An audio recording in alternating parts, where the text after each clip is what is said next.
తుమ్మల నగేష్ అని 2021 జనవరి 27న అనుమానాస్పద రీతిలో చనిపోయాడు. ఒక ఇంజనీరింగ్ విద్యార్థి చనిపోయి సంవత్సరం అవుతున్న ఈ రోజుకి పోస్ట్ మార్టం రిపోర్ట్ ఇవ్వాల. రాజీ బేరం కోసం అధికార పార్టీ నేతలు ప్రజాప్రతినిధులు తిరిగి ఏం మాట్లాడుతానంటే ఆవిడ తల్లి ఒప్పుకోలేదు. 7 లక్షలు కాదే, నా బిడ్డ ఎందుకు చనిపోయాడు చెప్పండి, ఆ దోషులు శిక్ష పడలే చేయనంటే ఈ రోజుకి ఆ దోషికి ఎవరు చంపాడు శిక్ష పడలా. పోస్ట్ మార్టం రిపోర్ట్ ఇవ్వాలి. ఇన్ని సంవత్సరాలైనా వాళ్ళు ఊరు నువ్వులు రేవు. ఆ తల్లికి నేను మాటిస్తున్నాను, ఈ రోజున ఆ దోషులకి శిక్ష పడేలా మేము చేస్తాం. ప్రభుత్వాన్ని తీసుకురండి, ప్రభుత్వాన్ని తీసుకురండి, ఆ దోషులకు శిక్ష పడేటట్టు చేస్తా.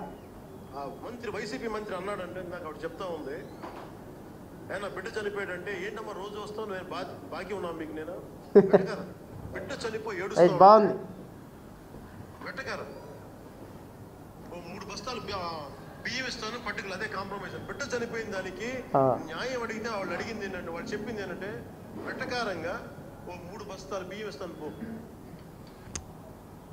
ఇది కడుపు మండే విషయం కాదు. ఏం చేయాలి అండి, ఏం చేయాలి? ఇంకోసారి మీరు గెలిపిస్తారా ఇలాంటి వాళ్ళు? అది పాప వాళ్ళకేం తెలీదు, వాళ్ళకేం తెలియక వాళ్ళు ఏదో బాధితులను ఏదో మాట్లాడారని. ఎందుకు బాధితులను పట్టుకోలేదు, ఎందుకు నిందితులను పట్టుకోలేదు, ఎందుకు పోస్ట్ మార్టం రిపోర్ట్ ఈ రోజు వరకు రాలేదు అంటే దానికి కారణం ఈ శివాని ఇంజనీరింగ్ కాలేజీ ఎండి ఎవరైతే ఉన్నారో, నిందితులుగా ఉన్న వాళ్ళు ఎవరైతే ఉన్నారో వాళ్ళు జనసేన పార్టీలో ఈ ప్రభుత్వం వచ్చిన తర్వాత జాయిన్ అయిన కారణంగా నిందితులను కాపాడేటువంటి ఒక బృహత్తరమైనటువంటి ప్రణాళిక మన గౌరవ ఒబామా గారు తీసుకున్నారు. తానేటి శ్రీధర్ ఏమండి, ఇతన్ని కలిసినటువంటి మినిస్టర్ నాదెండ్ల మనోహర్.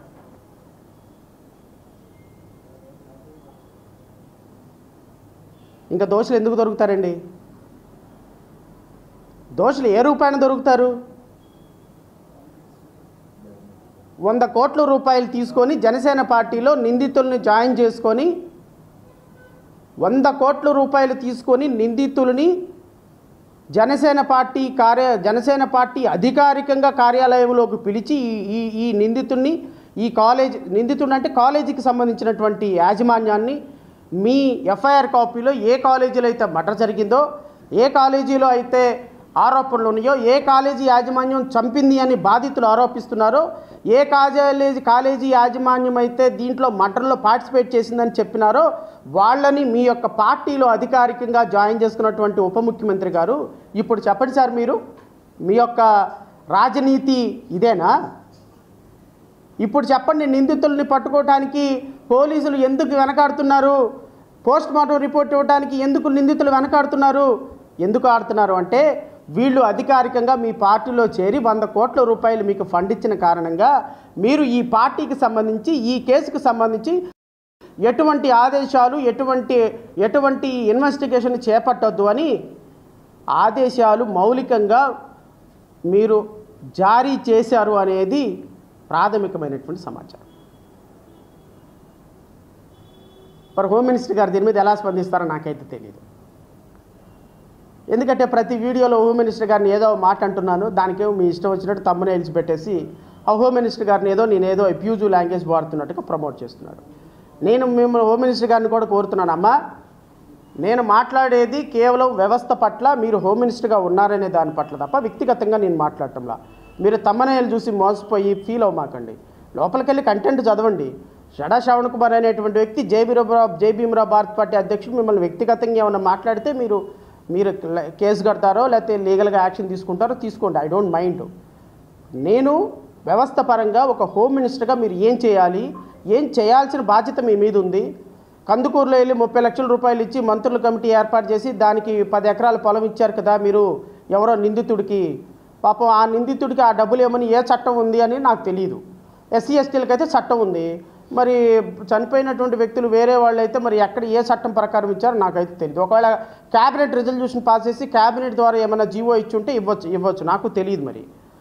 మరి నిన్న జరిగిన తునిలో జరిగిన వాడినేమో సాయంత్రానికి లేపేసి చెరువులో పడేశారు.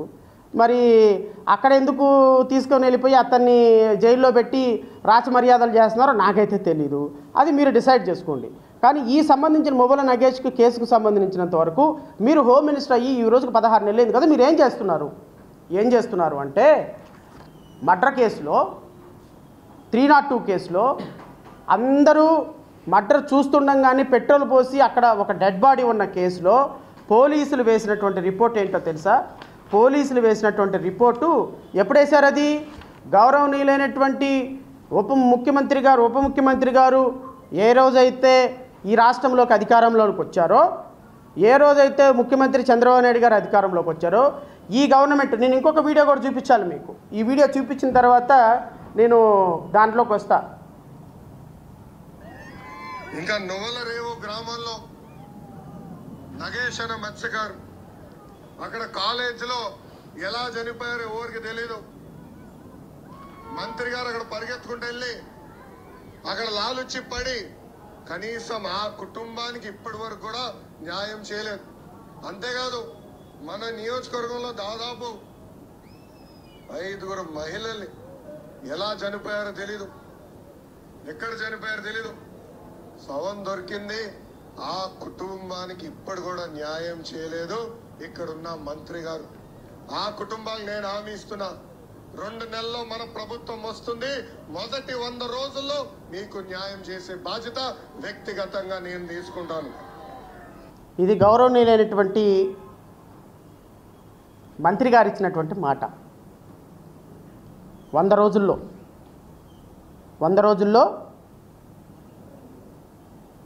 రోజుల్లో న్యాయం చేస్తాను. ఏం న్యాయం చేశారో తెలుసా రాష్ట్ర ప్రజలందరినీ? వీళ్ళు చేసినటువంటి న్యాయం ఏంటి అంటే కేసుని నిందితులు ఎవరు దొరకలేదు, అసలు ఈ కేసే చట్టానికి పనికిరాదు, ఇన్వెస్టిగేషన్ పనికిరాదు అని క్లోజ్ చేసి పడేశారు.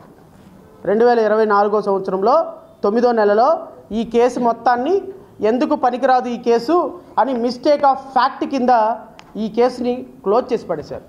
మిస్టేక్ ఆఫ్ ఫ్యాక్ట్ కింద ఈ కేసును క్లోజ్ చేయటం సమంజసమేనా సార్?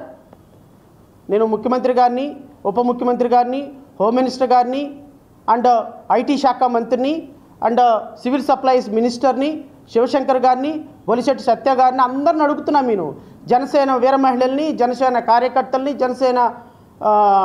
జన సైనికుల్ని వీళ్ళందరిని అడుగుతున్న. పేర్లు మాత్రం భలే ఉంటాయి, మీ వీర మహిళలు, జన సైనికులు అని. మరి పేరుకు తగ్గట్టు యాక్షన్ కూడా ఉండాలి కదా.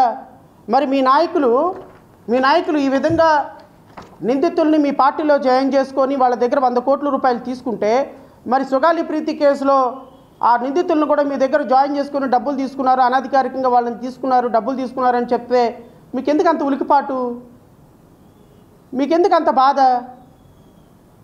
మీకెందుకు అంత ఉలికిపాటు అని అడుగుతున్నా.